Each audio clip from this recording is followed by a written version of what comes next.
Assalamualaikum warahmatullahi wabarakatuh. Saya sedang di Port Arlington, Melbourne, Australia. Udara dingin, angin, dan waktunya bagus untuk memancing. Alhamdulillah saya pakai baju yang diberikan oleh teman-teman ICW. Kita anti korupsi. Kalau mau support ICW, silakan. Saya mengamati perkembangan berita di tanah air. Setelah kemarin saya men-tweet ada informasi bahwa MK akan memutuskan terkait sistem pemilu menjadi proporsional tertutup kembali.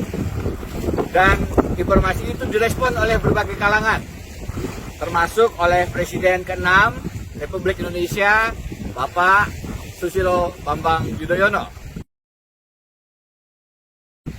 Saya juga melihat tweet yang dilepaskan oleh Menko Polhukam, Profesor Muhammad Mahfud MD.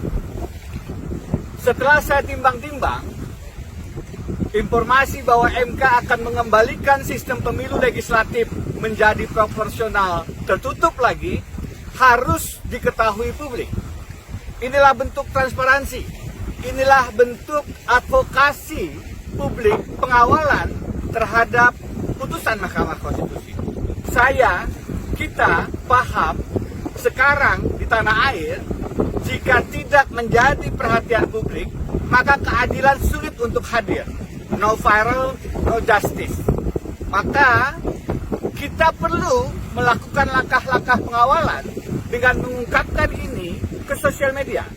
Karena apa? Karena satu, jika MK memutuskan kembali ke sistem proporsional tertutup, itu artinya MK melanggar prinsip dasar open legal policy. Soal pemilihan sistem pemilu, proporsional tertutup atau terbuka, itu adalah kewenangan dari pembuat undang-undang, Presiden, DPR, dan DPD, bukan MK. Yang kedua, jika MK kembali memutuskan sistem proporsional tertutup, maka ini akan mengganggu proses pemilihan umum legislatif yang sudah berjalan. Kita tahu sekarang sudah didaftarkan daftar calon sementara. Maka jika di tengah jalan ini dirubah, tentu akan mengganggu partai-partai politik karena harus menyusun ulang, dan tidak tertutup kemungkinan para calon anggota legislatif mundur karena mereka tidak ada di nomor jadi, nomor jenggot yang mengakar ke atas, bukan nomor di bawah di akar rumput. Karena itu, maka perlu kita lakukan langkah-langkah advokasi, melakukan langkah pencegahan preventif, melakukan langkah preemptif. Kenapa?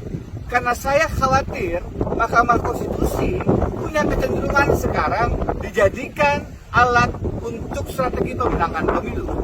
Putusan 25 Mei kemarin memberi pelajaran ketika MK memberikan gratifikasi jabatan 1 tahun kepada pimpinan KPK yang bermasalah secara etika. Tidak ada dasar hukum yang kokoh di sana. Pada saat dikatakan supaya independensi KPK makin kuat, supaya tidak dipilih oleh Presiden dan DPR yang sama, Jokowi dan DPR, maka sebenarnya diundur ke 2024 sekalipun, di bulan Juni yang akan membentuk pansel adalah tetap Presiden Jokowi. Yang akan melakukan fit and proper test juga DPR periode sekarang. Maka langkah yang tidak ada dasar yuridis konstitusionalnya itu menunjukkan ada kepentingan politik yang menginfiltrasi kepada Mahkamah Konstitusi.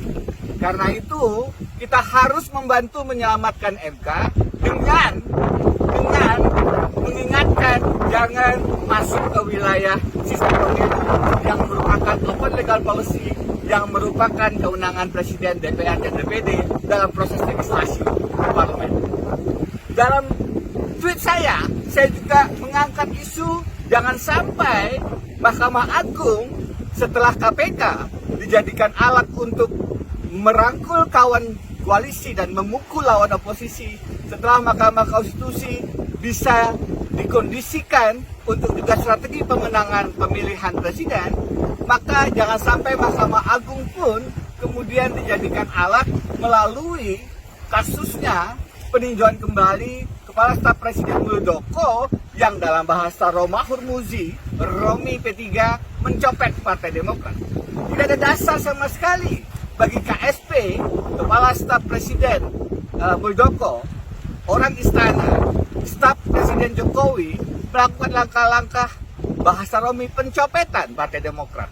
Kita ingat bagaimana Ibu Megawati dikuyok-kuyok di zaman Orde Baru, Megawati PDI, diambil alih hampir oleh PDI Suryadi meskipun melahirkan PDI Perjuangan.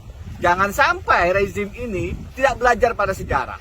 Jangan sampai kedaulatan partai diganggu-ganggu oleh pencopet yang sayangnya ada di lingkaran kekuasaan istana. Mari sama-sama kita kawal putusan MK agar tidak keluar MK-nya menjadi putusan-putusan strategi pemenangan pemilihan umum legislatif. Mari kita kawal PK Muldoko agar tidak kemudian menjadi alat untuk merebut, mencopet Partai Demokrat oleh kekuasaan, oleh Kepala Staf Presiden Muldoko di istana Presiden Jokowi yang menyebabkan Partai Demokrat beralih dukungannya dari bakal calon presiden yang bukan preferensi istana.